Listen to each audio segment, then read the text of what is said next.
మీరు మా వీడియోస్ని చూస్తున్నారు కానీ సబ్స్క్రైబ్ చేసుకోవట్లేదు. దయచేసి సబ్స్క్రైబ్ చేసుకోండి ప్లీజ్. అనగనగా ఒకరోజు కోతి ఓ చెట్టు కింద దిగులుగా కూర్చుంది. నక్క వచ్చి, మిత్రమా, ఏమైంది? ఈరోజు దిగులుగా కనిపిస్తున్నావు అని అడిగింది. ఏమీ లేదు మిత్రమా, ఈరోజు ఒక పెద్దాయన పిల్లలకు కథ చెబుతూ కోతి చేష్టలు అంటూ అల్లరి పనుల గురించి చెప్పాడు. పులి, సింహం, చిరుత, ఏనుగు వంటి జంతువుల్ని కథానాయకులుగా చూపించి కోతుల్ని మాత్రం చిలకల చేసి చూపిస్తున్నారు. అందుకే కాస్త మనసు చిబుక్కుమందని కోతి బాధపడుతూ చెప్పింది. అవును మిత్రమా, పెద్దలు పిల్లలకు చెప్పే కథల్లో మమ్మల్ని దుష్టులుగా, దుర్మార్గులుగా చూపిస్తారంట. ఈ విషయం నాకు చిలక ద్వారా తెలిసింది అని వాపోయింది నక్క. ఒకసారి మనం కథలు చెప్పే పెద్ద ఆయన దగ్గరకు వెళ్ళి అడుగుదాం. మమ్మల్ని ఎందుకలా చులకన చేసి భావితరాల ముందు మాకు తలవంపులు తెస్తున్నారు అని ప్రశ్నిద్దాం అని అంది కోతి. తప్పకుండా మిత్రమా, మరెందుకు ఆలస్యం, ఇప్పుడే వెళ్దాం పద అంటూ కోతిని ఊరి వైపు నడిపించింది నక్క. కోతి నక్కను ఒక ఇంటి దగ్గరకు తీసుకువెళ్ళి, మిత్రమా, ఇదిగో ఈ ఇంట్లో ఉన్న పెద్ద ఆయనే ఎక్కువగా పిల్లల కథలు చెబుతుంటారు. ఇప్పుడు అతను పిల్లల్ని పోగేసుకొని కథలు చెబుతున్నట్లుంది. మనము విందాం పద. ఒకవేళ కథల్లో మనల్ని ప్రస్తావించి చులకన చేస్తే గట్టిగా అడుగుదాంరా అని నక్కతో అంది కోతి.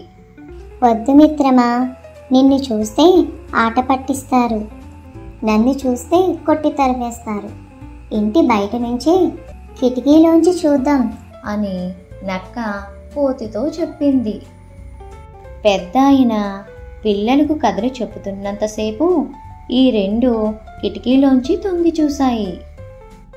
పిల్లలు అక్కడి నుంచి వెళ్ళిపోయిన తరువాత పెద్దాయన దగ్గరకు వెళ్ళి, అయ్యా, మీరు చెబుతున్న కథలు చాలా బాగుంటాయి, కానీ మీరు కోతుల్ని, నక్కల్ని ఎందుకు చెడ్డవాటిగా చిత్రీకరిస్తారు? ఆలోనూ మంచివి ఉంటాయి తెలుసా అని ప్రశ్నించాయి.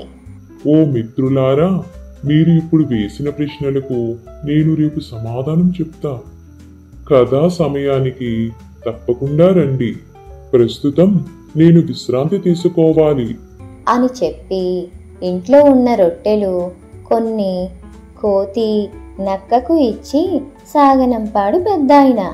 మరుసటి రోజు పెద్దాయన పిల్లలకు కథలు చెబుతున్న సమయానికి కోతి నక్క అక్కడకు వెళ్ళాయి. పెద్దాయన వాటిని ఇంట్లోకి ఆహ్వానించాడు. కోతి నక్కను చూసేసరికి పిల్లలు ఎంతో సంబరపడ్డారు. కొందరు మాత్రం నక్కను చూసి భయపడ్డారు. జంతువులు మన మిత్రులే, భయపడవద్దు అని పెద్దాయన భరోసా ఇవ్వడంతో పిల్లలందరూ కోతి నక్కను ఆటపాటలకు ఆహ్వానించారు. కోతి నక్క పెద్దాయన్ను అడుగుదాం అనుకున్న ప్రశ్నలను పక్కన పెట్టి పిల్లలతో కలిసి చాలాసేపు గడిపాయి.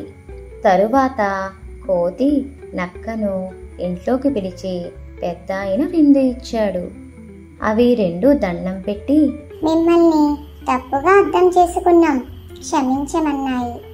మిత్రులారా, కథకులుగా మా లక్ష్యం పిల్లలను సంతోషపెట్టడం, విజ్ఞానం, వివేకం, వినోదం అందించడం, నీతిని బోధించడమే తప్ప ఏ జంతువు ఏ మనిషిని తక్కువ చేసి చూపించడం కాదు.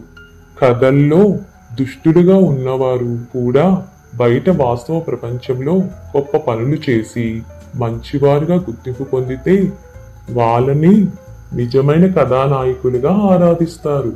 సినిమాల్లో ప్రతినాయకుడిగా నటించే సోనూ సూద్ లాక్డౌన్ కాలంలో ఎన్నో సేవా కార్యక్రమాలు చేసి ప్రజల హృదయాల్లో నిజమైన హీరోగా నిలిచారు. కాబట్టి మీరు కూడా జీవితంలో తోటి వారికి మంచి చేస్తూ ముందుకు వెళ్ళండి, అంతా శుభమే జరుగుతుంది అని చెప్పారు. కోతి నక్క పెద్దాయనకు మరోసారి నమస్కరించి అడవి వైపు అడుగులు వేశాయి. మా ఛానల్ కనుక మీకు నచ్చినట్లయితే లైక్ చేయండి, షేర్ చేయండి, కామెంట్ చేయండి, అలాగే సబ్స్క్రైబ్ కూడా చేసుకోండి.